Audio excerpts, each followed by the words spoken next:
Hello po. Ano pangalan mo? Jonah Sukite po. Ilang taong ka na, Jonah? 13 po. 13, okay. Pang ilang singing competition mo na to, Jonah? Ika-16 ko na po ito na... 16? Opo. Okay. Ilang taong ka nag-start? Tinrain po ako ng papa ko. 7 years old po ako. 7 years old. Papa mo is a teacher siya or? Singer din po siya. Singer din Yun siya. po yung trabaho niya. Maglinis ka na ng lalamunan mo. Papa, baka ipasample ka nila.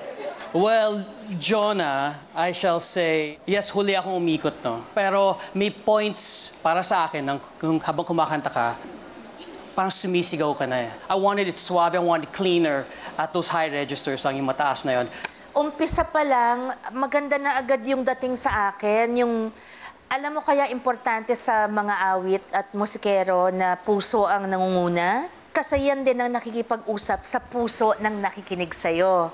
So, nung nag-umpisa ka, agad-agad sabi sa akin, hello, it's me. Gusto ko lang malaman mo, ako, patay na patay ako sa'yo.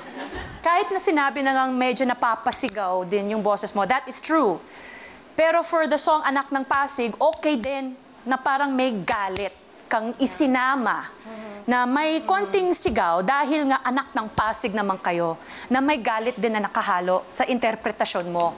Alam kong may potential ka talagang maging magaling na isang nagkikwento. So I'm hoping that you choose me. There's a lot that I can still teach you. Una ako umikot dahil hindi ka bumirit nung time na yon. Meron ka lang sinabi na meron akong gustong ikwento sa inyo. Pakinggan ninyo ako. Yun pa lang nakuha mo na ako.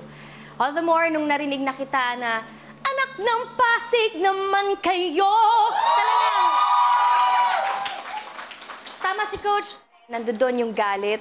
Ang pinaka nagustuhan ko rin is yung fighting spirit mo. Kasi yun ang kinakailangan mo to win this competition, in this competition. So, ako as your coach, As your coach na ka na talaga, ha? As your coach. Assuming? Alam mo, gusto ko rin yung fighting Assuming spirit this. mo, coach. Namuhunan ka eh, namuhunan. Wow, Bes, assuming. Hindi. Kung ako pala ang pipiliin, sorry ba? Okay, thank you.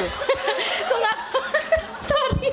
Kung ako ang pipiliin mo na coach, pagtutulungan nating mabuti na alalayan, kung ano yung sobrang galing mo na yung nag-uumapaw, na yung tamang amount lang ng gigil, tamang amount lang ng buga ng boses. At syempre, yun nasa iyo na, naturally is yung puso pag kumakanta. Thank you po. Alam mo, iba ako magmahal. Kanina tumayo sila, namumuhunan eh. Hindi ako sumabay. Kasi ako, kaya kitang luhuran. Kasi yung background ko, musical theater. Marunong akong magpaiyak na nakaupo. Ako rin! Nang hindi naka-close up, na nakakatulong ng camera. Hindi, ako rin. Na kahit malayo, Ang kapal nga ng mukha ko. na kahit malayo sa akin, ang nanonood, at kahit hindi ako gumagalaw, mapapaiyak ko yung doon. Yan si Coach Lea, kahit yung nasa dulo talaga napapaiyak niya. Ako pati yung butiking nasa kapitbahay, napapaiyak ko. Yan, bumubulong lang ako. At hindi lang. Alam mo, ito, sign to galing sa Panginoon. Ikaw ba, alam mong nakabangsa ko ngayon? Hindi ba tayong dalawa ang terno dito? Sino pinili mo, Jonah? Hey, Jonah, you gotta choose one.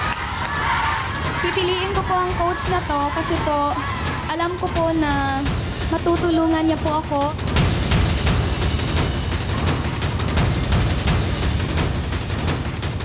At ang pipiliin ko pong coach ay si Coach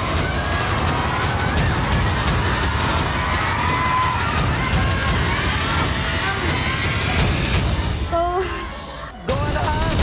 Go!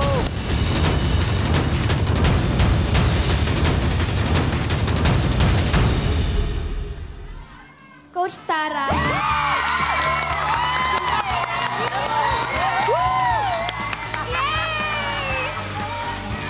Jonah, para sa'yo ito. Thank you very much, Jonah.